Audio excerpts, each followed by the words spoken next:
Selamat malam untuk kita semua. Saya bernama Egidia Sumual.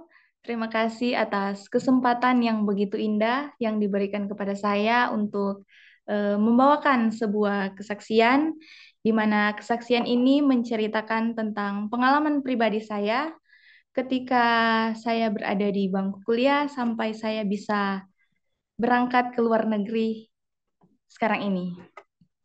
Baik, awalnya ketika saya masuk kuliah, kuliah saya itu berjalan mulus.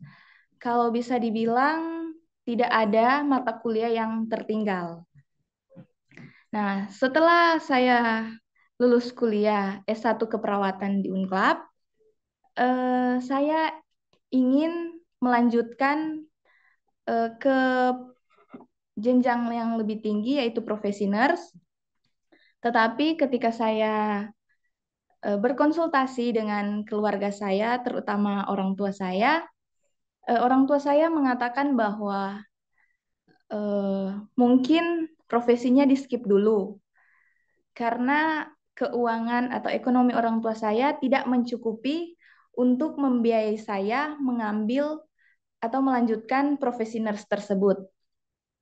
Di situ saya agak merasa sedikit kecewa karena yang ada di pikiran saya waktu itu saya mungkin akan merasa malu dikarenakan teman-teman saya sudah melanjutkan akan profesi nurse, tetapi saya sendiri yang belum mengambil profesi nurse tersebut. Kemudian setelah seiring berjalannya waktu, di mana hari wisuda akan tiba, di situ saya mulai mencari informasi tentang kerja ke luar negeri. Nah, ketika saya mencari informasi, saya mendapat informasi tersebut dari eh, YouTuber, dia juga anak Unclub. YouTuber itu saya mendapat informasi dari situ dan kemudian saya mulai cari informasi-informasi yang lebih lanjut untuk mendaftar, bagaimana cara mendaftar untuk kerja ke luar negeri. Nah, setelah itu, setelah saya lulus, setelah wisuda saya eh, mendaftar pada tahun 2020. Saya mendaftar untuk mengikuti pelatihan bahasa Jepang. Eh, Pelatihan bahasa Jepangnya itu dilakukan di Jakarta. Nah, tapi saat itu karena dihalangi dengan virus corona, jadi saya tidak datang mengikuti pelatihan di Jakarta, tetapi saya mengikuti pelatihannya secara online pada tahun 2020. Kemudian seiring berjalannya waktu, eh, saya mengikuti pelatihan tersebut dan setelah mengikuti pelatihan, saya mengikuti ujian, di mana ketika akan datang bekerja di Jepang, kita harus mengikuti ujian bahasa Jepang. Nah, ketika saya mengikuti ujian bahasa Jepang di Jakarta, saya datang di Jakarta mengikuti ujian tersebut. Ujian pertama, saya tidak lulus. Terus saya agak kecewa, tetapi saya bersyukur juga karena saya tahu kemampuan saya sampai di mana. Saya tahu ujian yang pertama ini saya belum benar-benar berusaha dan belum benar-benar menyerahkan akan hidup saya itu sepenuhnya kepada Tuhan. Nah, ujian pertama ketika saya mendapat hasilnya saya tidak lulus, saya beritahu kepada orang tua saya. Nah, ketika saya beritahu kepada orang tua saya, ya kalau mau dibilang orang tua saya menanyakan pertanyaan seperti ini kepada saya. Ujian yang tidak lulus ini apakah hanya saya sendiri yang tidak lulus atau banyak yang tidak lulus? Kemudian saya mengatakan ujian yang pertama ini uh, banyak yang tidak lulus. Nah, terus saya mulai merasa seperti ada perbandingan antara saya dan orang lain seperti itu. Nah, kemudian saya memohon kepada orang tua agar saya bisa mengikuti ujian untuk kedua kali.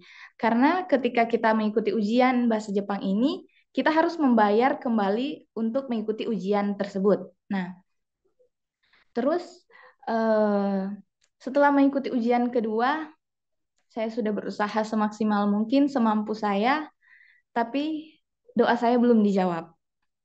Ujian kedua, saya masih belum lulus. Ujian bahasa Jepang yang kedua ini saya masih belum lulus.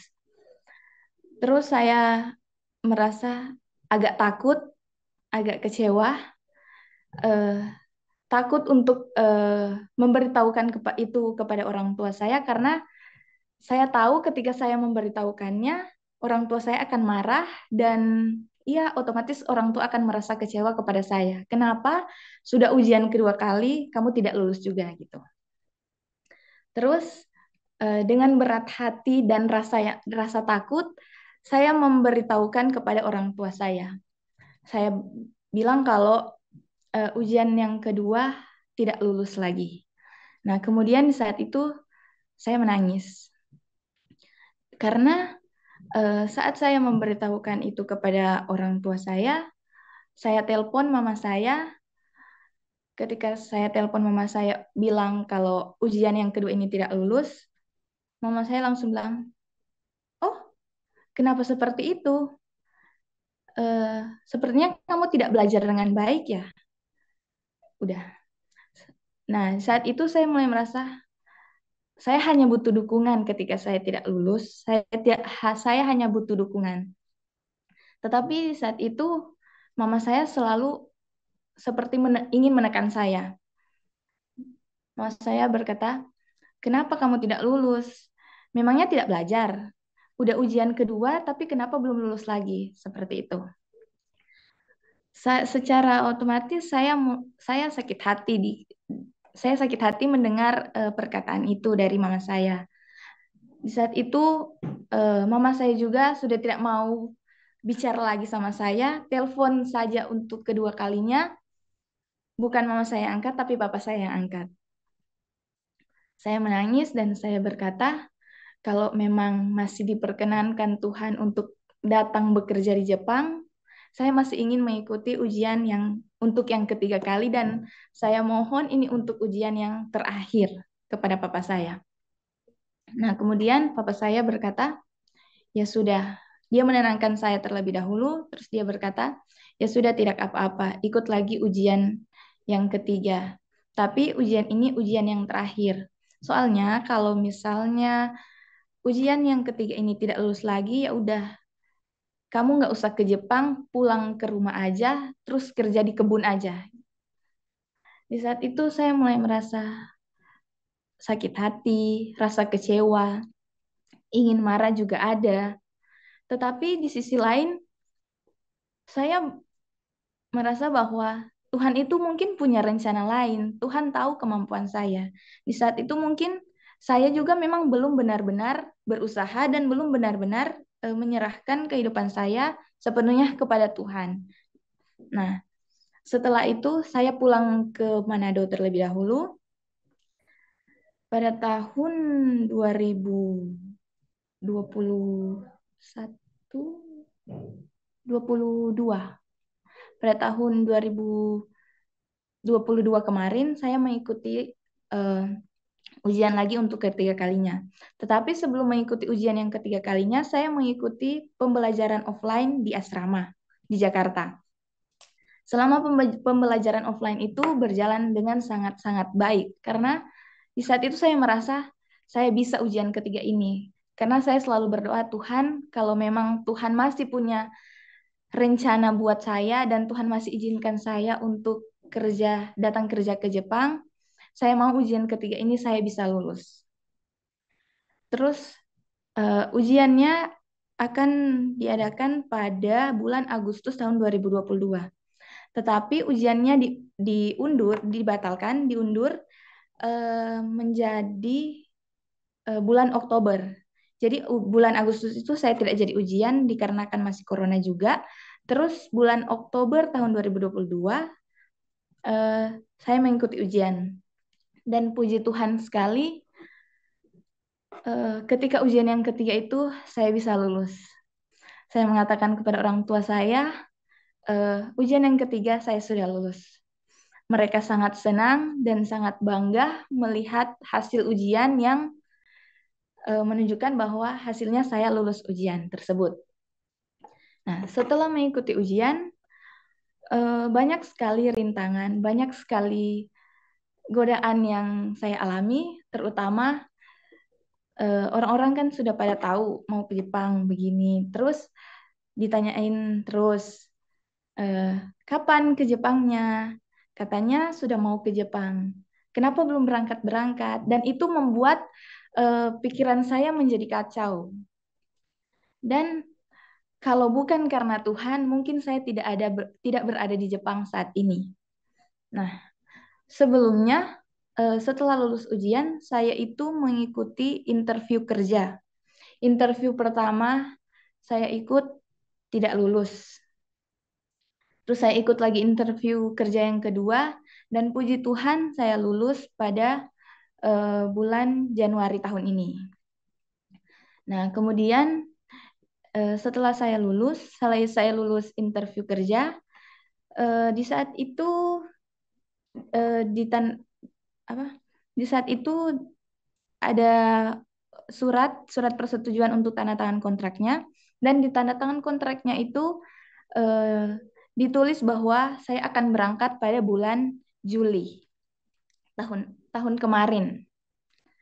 Jadi saya akan berangkat pada bulan Juli tahun kemarin. Tetapi eh, dengan banyaknya halangan dan rintangan dan juga surat-surat yang lain belum selesai dibuat, pemberangkatannya tertunda. Kemudian bulan Desember, saya lulus ujiannya itu bulan Oktober tahun 2021. Dan surat-surat saya selesai itu pada tahun lalu. Tahun lalu bulan Desember. Nah, saat bulan Desember itu saya dapat info bahwa surat-suratnya sudah selesai diurus dan saya dipanggil lagi ke Jakarta dan akan berangkat katanya bulan Januari kemarin.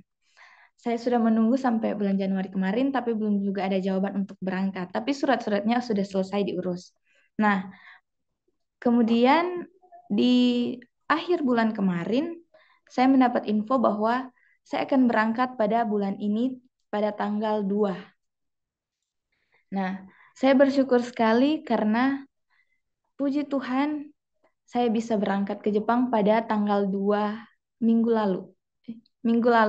Pada hari Kamis. Dan saya sampai ke Jepang itu hari Jumat pagi. Saya bersyukur karena eh, ternyata usaha tidak akan pernah mengkhianati hasil. Asalkan kita mau berjalan bersama dengan Tuhan dan juga kita mau menyerahkan akan seluruh kehidupan kita kepada Tuhan, Tuhan pasti tidak akan meninggalkan kita sendirian. Nah, sampai di Jepang ini pun saya masih bergumul. Saya masih bergumul dengan pekerjaan yang akan saya lakukan di sini karena saya tahu ketika saya beradaptasi di sini akan berbeda ketika saya beradaptasi di Jepang dan juga di Indonesia karena berbeda juga kebiasaan dan kebudayaan. Tetapi puji Tuhan, saya bisa berangkat sampai ke Jepang dan pesan terakhir dari saya untuk orang-orang muda di luar sana yang mungkin masih berjuang, apapun itu yang kalian perjuangkan demi masa depan kalian, biarlah itu dapat memotivasi kalian untuk jangan pernah menyerah. Jangan pernah menyerah apapun situasi dan kondisinya.